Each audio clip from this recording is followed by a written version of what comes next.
নয় নম্বর, সন্তান বিবাহের বয়স হয়ে গেলে বিবাহ করানো। রাসূল সাল্লাল্লাহু আলাইহি ওয়াসাল্লাম বলেন, শুআবুল ঈমান 11 নম্বর খণ্ড 137 নম্বর পৃষ্ঠা, নবীজি বলেন, যদি কোনো ব্যক্তির সন্তান জন্মগ্রহণ করে তাহলে ফালইহসিন ইসমাহু, তার একটা ভালো নাম রাখবা। ফাইদা বালাগার, যখন বালেগ হয়, ফালিউজাউইদাহু, তাকে বিবাহ করবা।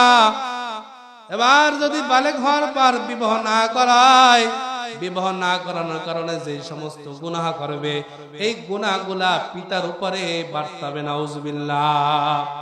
যদি বিবাহের সামর্থ্য না থাকে, বিবাহের বয়স হয়, তাহলে কি করবে?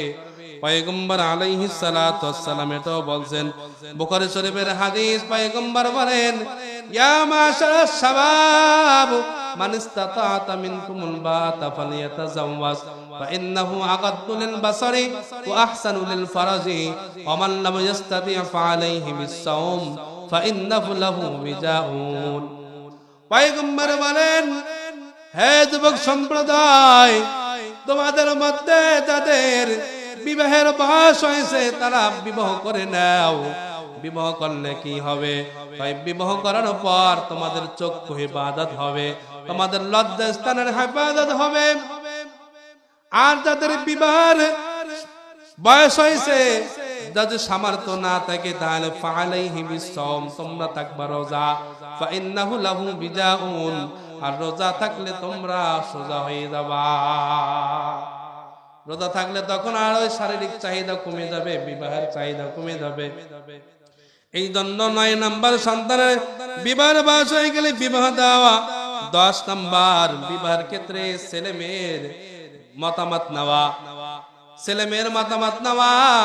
রাসূল সাল্লাল্লাহু আলাইহি ওয়াসাল্লামের কাছে একজন মেয়ে বলতেছেন, আমার আব্বা আমার কমতে আমার চাচাতো ভাইয়ের সাথে বিবাহ দিয়েছে, আমি রাজি না। এবার আম্মা জান আয়েশা বলেন, নবীজি আসা পর্যন্ত তুমি অপেক্ষা করো। নবীজি আসার পর তাকে জানাইলেন। এবার নবীজি তার বাবাকে ডেকে বললেন, ডেকে বলে কথা বললেন। এবার মেয়েকে বললেন, মেয়ে, তুমি যদি চাও তোমার এই বিবাহ রাখতে পারো, চাইলে তুমি ভেঙে দিতে পারো। এবার ওই মহিলা মেয়ে বলতেছেন, ওগো পয়গম্বর, আমার বাবা যেটা করছে আমি মেনে নিলাম, কিন্তু আমি চাই কিয়ামত পর্যন্ত মেয়ের যে একটা স্বাধীনতা আছে, মেয়েদের মতামত আছে, এটা যেন আপনি জারি করে দেন। সেই থেকে মেয়েদের মতামতের দরকার আছে। 11 নম্বর, সন্তানের ভরণ পোষণের হক হলো পিতার উপর, এটা হক নষ্ট করা যাবে না। আবু দাউদ শরীফের 1692 নম্বর হাদিসের বর্ণনা।